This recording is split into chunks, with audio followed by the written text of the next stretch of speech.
afternoon, everybody. I want to welcome you to this afternoon Claims Data Submitter webinar. This is Leanne Candor with Human Services Research Institute. We are a contractor with the Maine Health Data Organization, and I am running today's webinar on behalf of Karen Lee Harrington, the Acting Executive Director of MHDO. I want to welcome everybody. I want to be respectful of everyone's time who has joined. Today's webinar will be recorded and posted on the MHDO website, so if you or other colleagues would like to take a look at it after today, that will be available usually within the week. We like to get that up, and we also closed caption it, so it does take a little bit of time to put that up. I do want to do some reminders first. Please mute your line.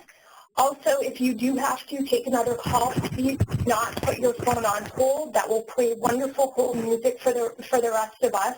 So if you do need to get off, please just hang up the call and rejoin. If you have questions, please use the chat feature on the webinar. We have a lot of people on today's webinar, so we probably won't be able to open the line for questions, but we will be responding to questions that come up through chat at the end of the webinar. I do see that some people may have joined via video chat. We aren't utilizing that feature, so just be aware that yours might be on. And again, please feel free to ask any questions. As you'll see on the next slide with today's agenda, we have left room at the end for questions. So I just want to take a few minutes to walk through today's agenda. So the first part is just the welcome and to review today's meeting goals. The next part will be to address any of the Chapter 243 changes. And then the next part of the agenda will be an overview of any of the validation rules that have been updated and changed since over this past year. All data submitters should have been sent a copy of those validation rules at the end of September. There's also a place on the MHDO website for claims data submitters that contains all the information that's emailed out. So if people don't remember seeing that being sent to them in September, it is available on the MHDO website, and I'll be reviewing those changes in detail today. Then we will just take a few minutes just to go over the implementation timeline for all the changes, both to Chapter 243 and the validations, and also about payer testing. The next will be just some reminders and tips and helpful hints. We get a lot of questions in from different payers about changes, and we're going to go through some questions that have come in recently that we think will be helpful for all the different... Discarded. 6. Oh. For all of the payers who may be on this call today. So we're going to share... Pound or hang up. To play it, 3.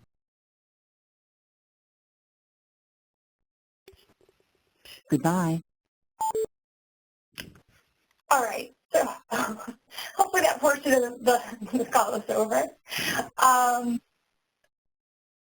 After we talk through some of the reminders, tips, and helpful hints, we'll be going through the annual registration and validation override updates.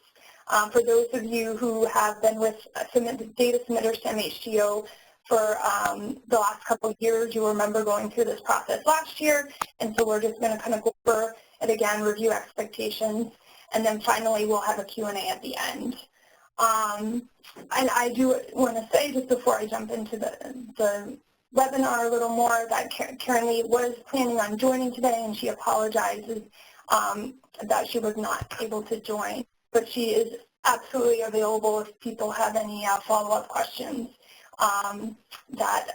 To be in touch with her. So again, I want to thank you everyone for coming to today's webinar. We really enjoy holding these with our data submitters just so we can have a forum to inform you on things that are going on at the MHDO and with the data submission portal, and make sure that we can make this a smooth process for everyone involved. So today's meeting goal is to review the Chapter 243 changes and the implementation timeline. These changes will be going into place starting in January of 2016 with that is submitted starting in February. So we'll go through that in more detail, a review of all the validation changes related to Chapter 243 and other quality improvements that we're putting in place through the validation. Next is to review the upcoming registration of profile updates. Again, this is an annual process that we're going through to make sure the information that MHDO has and shares with data users is as up to date as possible so we can better understand your data. And then finally, a review of other updates and reminders. So jumping into last year, a commitment was made by the MHDO to make sure changes to Chapter 243 would be made no more than annually unless there was a change in the federal law.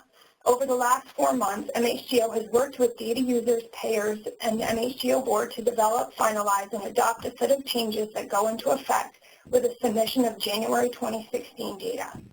The changes are intended to clarify language, update references and data elements names to conform with national standards, and address several issues that the end users have raised in terms of challenges in working with claims data for certain analysis and research. An updated version of Chapter 243 with these changes is posted on the MHDO website, and I'm now going to review some of the changes at a high level. The first change is related to the file format.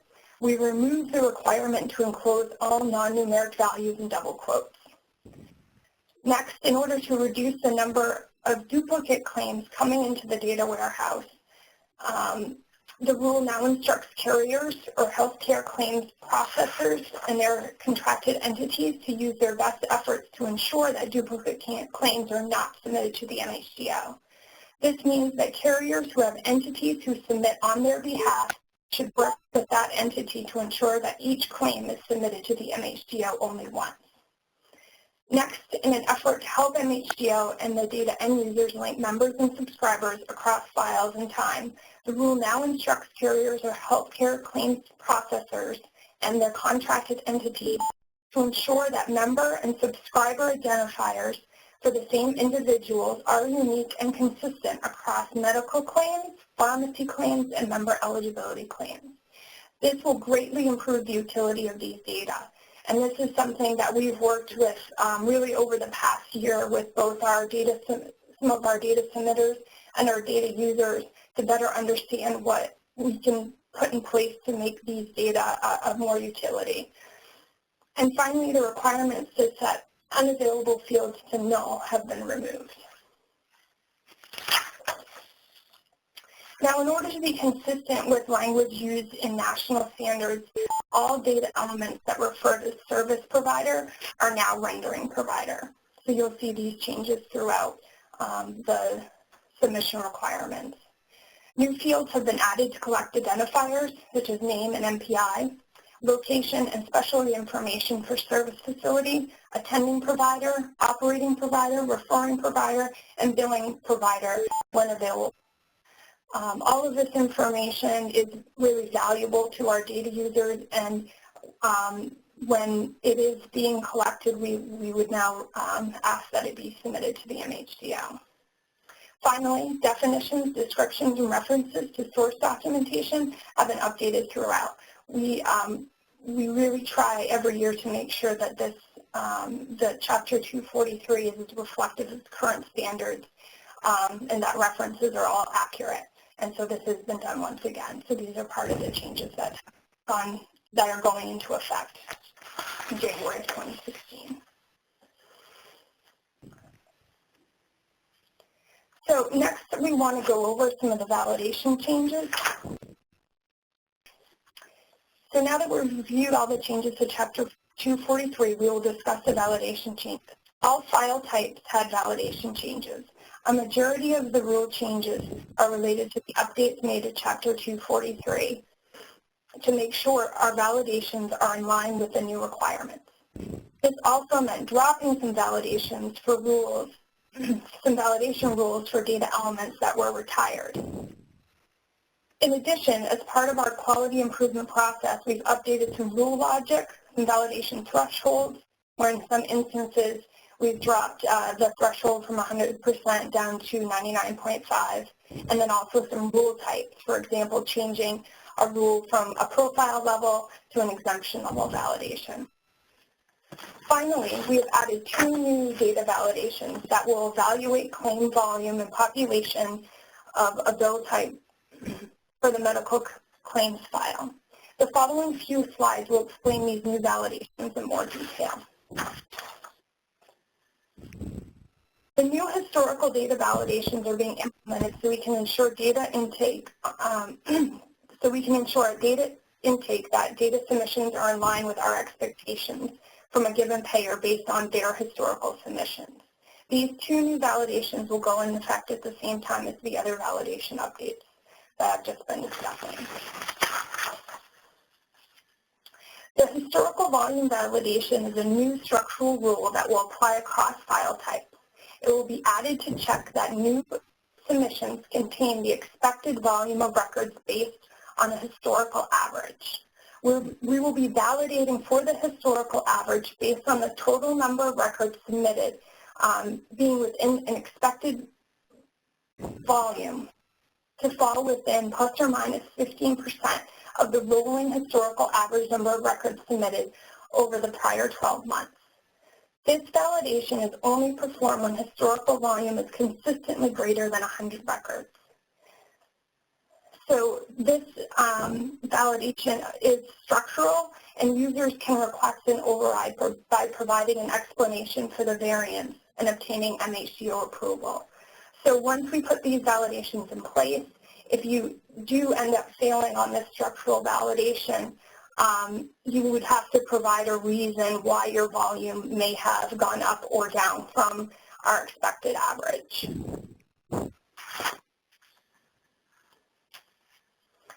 The historical bill type validation is a new medical claims rule that will be added to check that type of bill, institutional, which is the MCO 36 field, is populated consistently over time based on a historical average. How we're calculating this historical average is very similar to the volume calculation. We're validating that the rate of population of this field is falling within plus or minus 15% of the rolling historical rate of population over the past 12 months.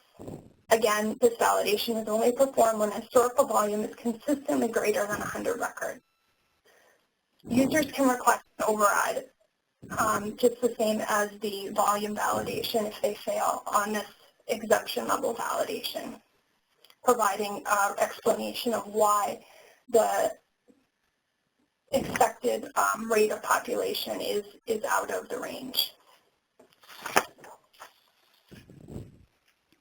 So these 2 new validations, the historical validations, will not be part of the testing period for 2 reasons. One, that the payer test portal database does not contain the historical data which we will be validating against once we're in production. And some payers do not test with complete or production-ready files. So the volume of data in these files may not be in line with what they're used to submitting. So these validations will not be part of the test portal. They will only be in place once we start accepting the production data, which will be the January 2016 data starting in February. And I'll go through that timeline again. So the implementation timeline, the adoption of Rule Chapter 243 that I spoke about earlier happened over the summer and ended in early October. We notified all payers of the proposed validation changes at the end of September. Again, these validations were sent out, and they were also on the MHDO website. We have made, over the past week or so when we're preparing for today's webinar, we have made some slight changes to some of the validation rules, and we will be sending these back out over the next week and indicating what these slight changes are, just so everyone is aware.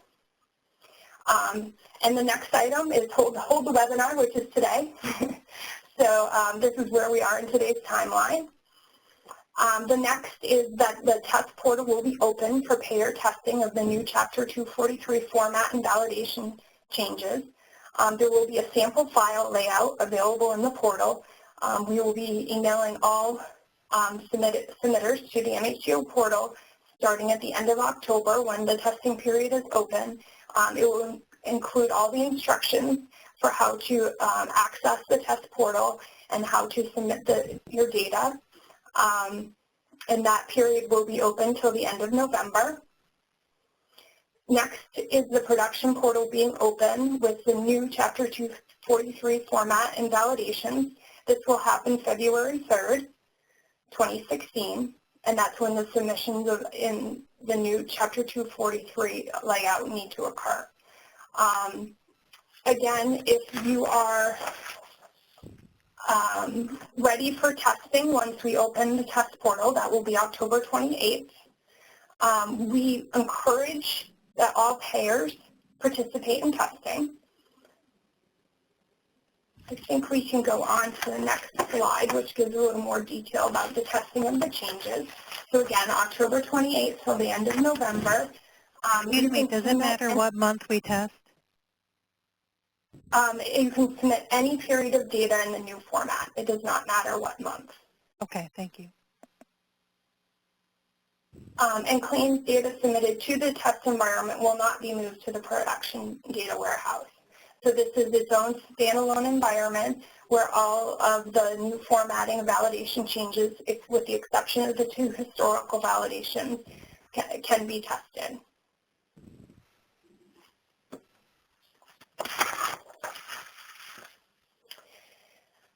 And now there's a few Chapter 243 portal implementation reminders. Any historical data submissions made after January 1st must be submitted in the new format. So if you either need to resubmit older data, or if you are due data from 2015 that you did not get a chance to submit before the portal rolled over to the new format, the data will need to be in the new format. So as an example, if you did not get your December 2015 data in on time before February 3rd, before February 1st, that data will need to be in the new Chapter 243 format in order to be submitted. So we're only accepting one file format type at a time. So up until through January, it will be the old Chapter 243 format. From February on, it will be the new Chapter 243 format. So the next set of slides will be some questions that have come in recently from payers that we think are going to be useful and helpful for all payers. These will also be posted on the MHDO website. So the first question is about the requirement to enclose all non-numeric values in double quotes. If this has been removed, is it still acceptable to use them? And our answer is the removal of this requirement makes the use of quotes optional. You can choose to do it or choose not to do it.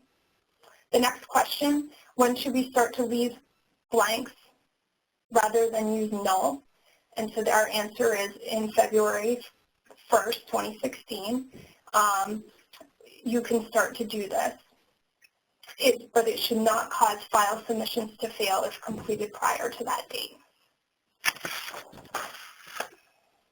The next question, can you clarify what it means to use blanks? Leaving blanks means that there is nothing between the asterisks or field delimiters. For example, you can see the example on the screen, and that indicates the correct way to leave a blank. The next question, when should we start to leave the new placeholder fields in the dental claim layout? And the response would be when we switch over to the new Chapter 243 format starting February 1st with January data. Next question, when should we start providing the new data elements? Again, any changes to the layout should be started February 1st with January data. So the next question, are there different production cutover dates for different changes or just one cutover date? In general, payers will have the best chance of avoiding file submission failures if changes to its system coincide with MHDO's production cutover date. Changes in file format and validation rules will inevitably cause file failures if payer implementation is not in sync with a specific production cutover date. That stated, the date effective indicates when the MHDO first required specific elements or placeholders. The effective date does not change if element attributes or specifications change, but the element remains essentially the same.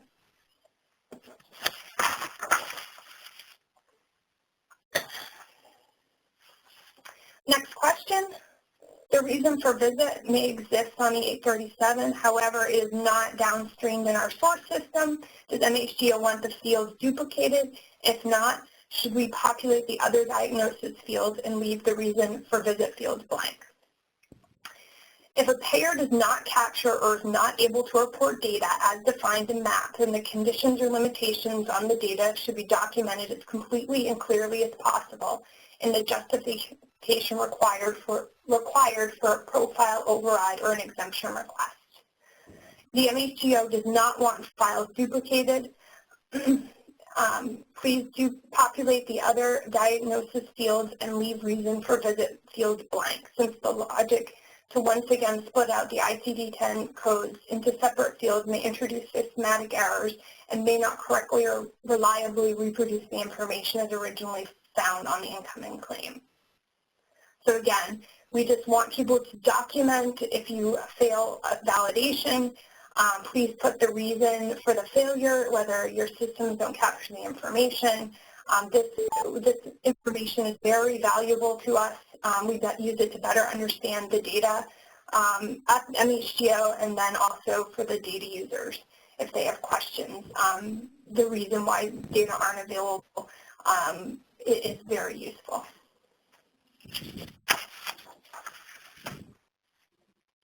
Next question, is the external cause of injury a replacement for E-code? If so, we will have a very low population for MC206, and the remaining external cause of injury codes will be blank.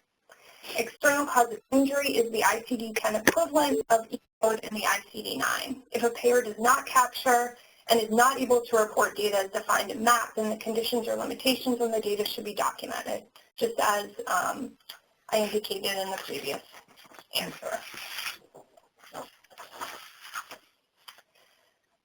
Next question. We're almost through them. Thanks for sticking with it. If the current MC058 procedure code is moved to MC302, should MC058 be moved to 303? Codes should not be transcribed or replicated.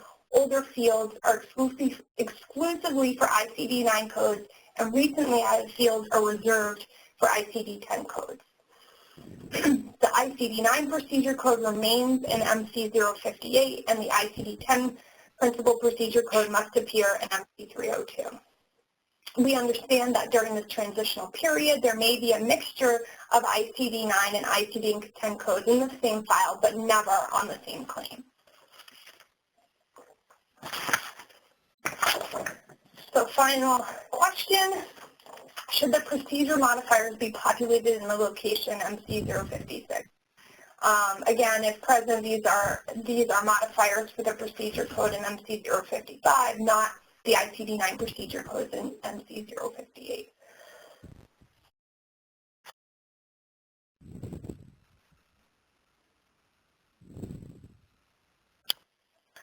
So the next couple of slides are just some reminders, tips, and helpful hints.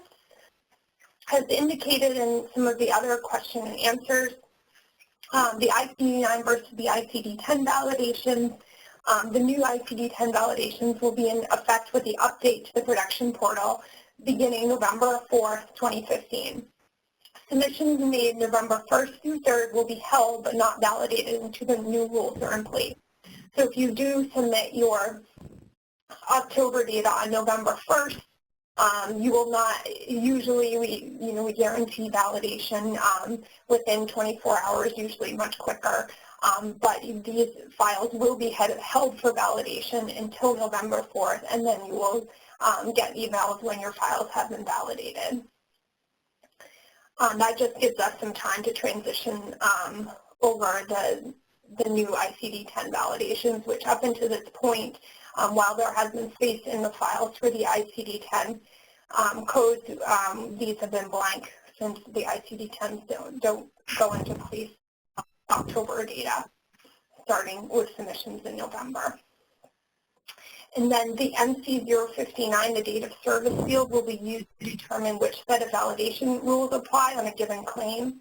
Records with date of service on or after October 1st will be expected to have ICD-10 codes and will be validated against the ICD-10 field validations.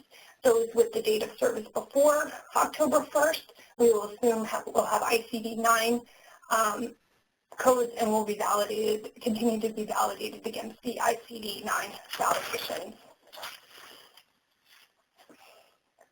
The next is just a reminder about the population of the 001 and 002 fields in all file types. Each file has a submitter and payer identification field that must be filled with the appropriate MHDO assigned code. The 001 fields are the submitter identification fields for each file. These fields need to be populated 100% of the time with the MHDO assigned code of the company that is submitting the data.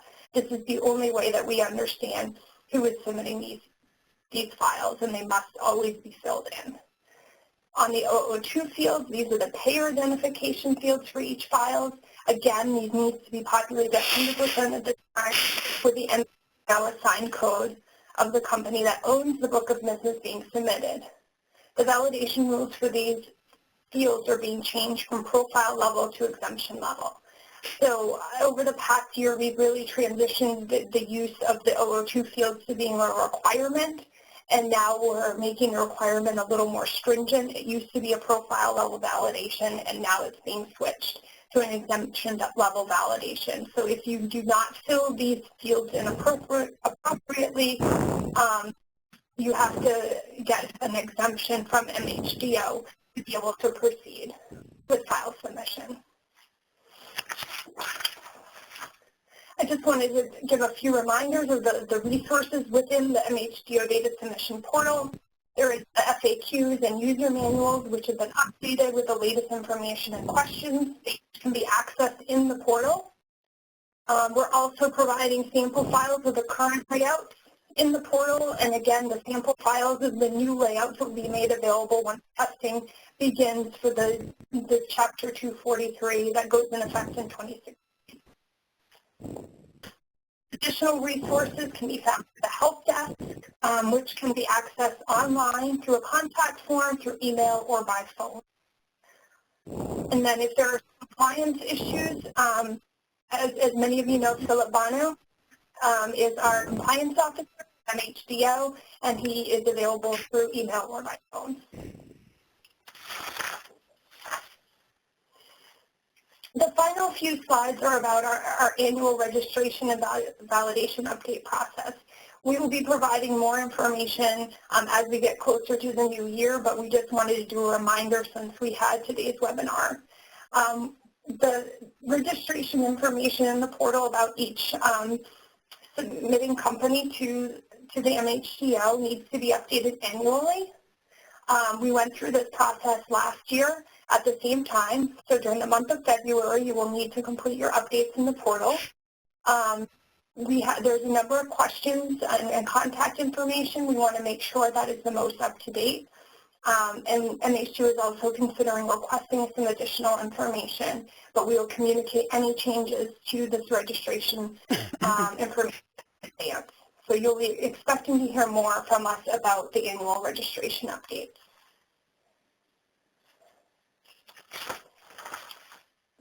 Next are the annual validation profile updates.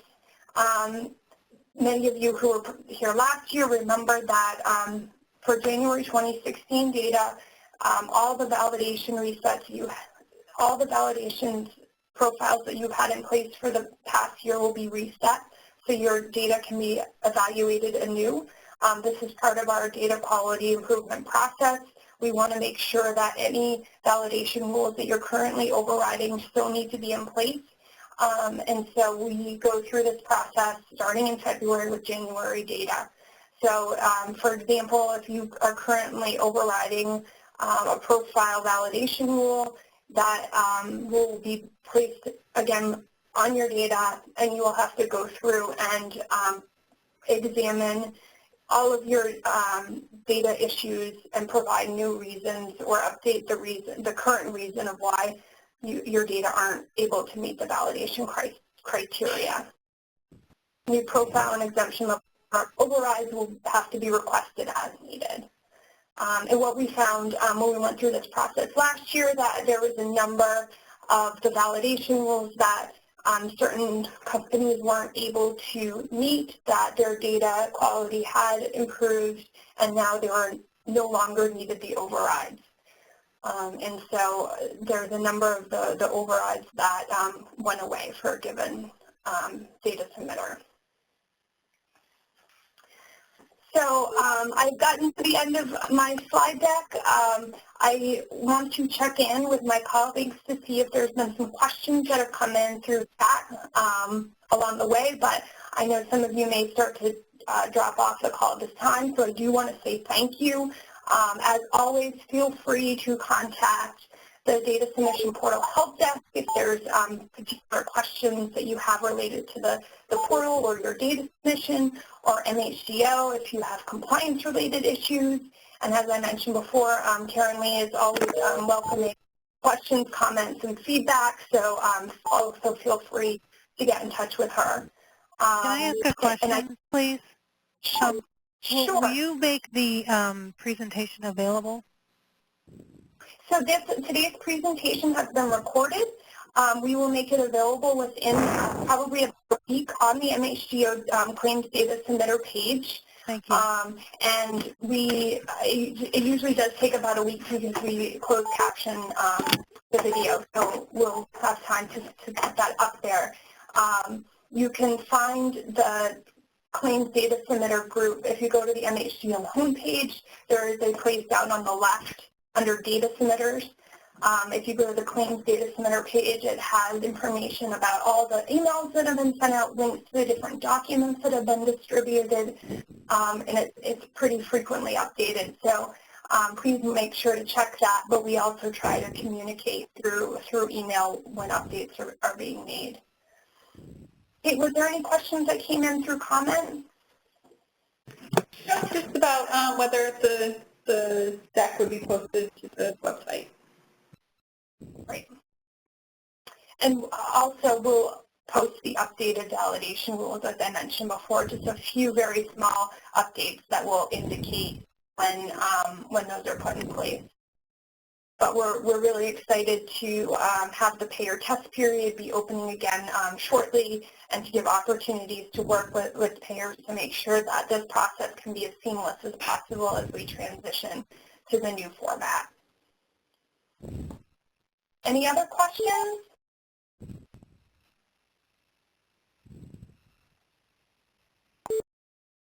All right. Well, thank you, everyone. I really appreciate your time this afternoon. We look forward to continue working with you.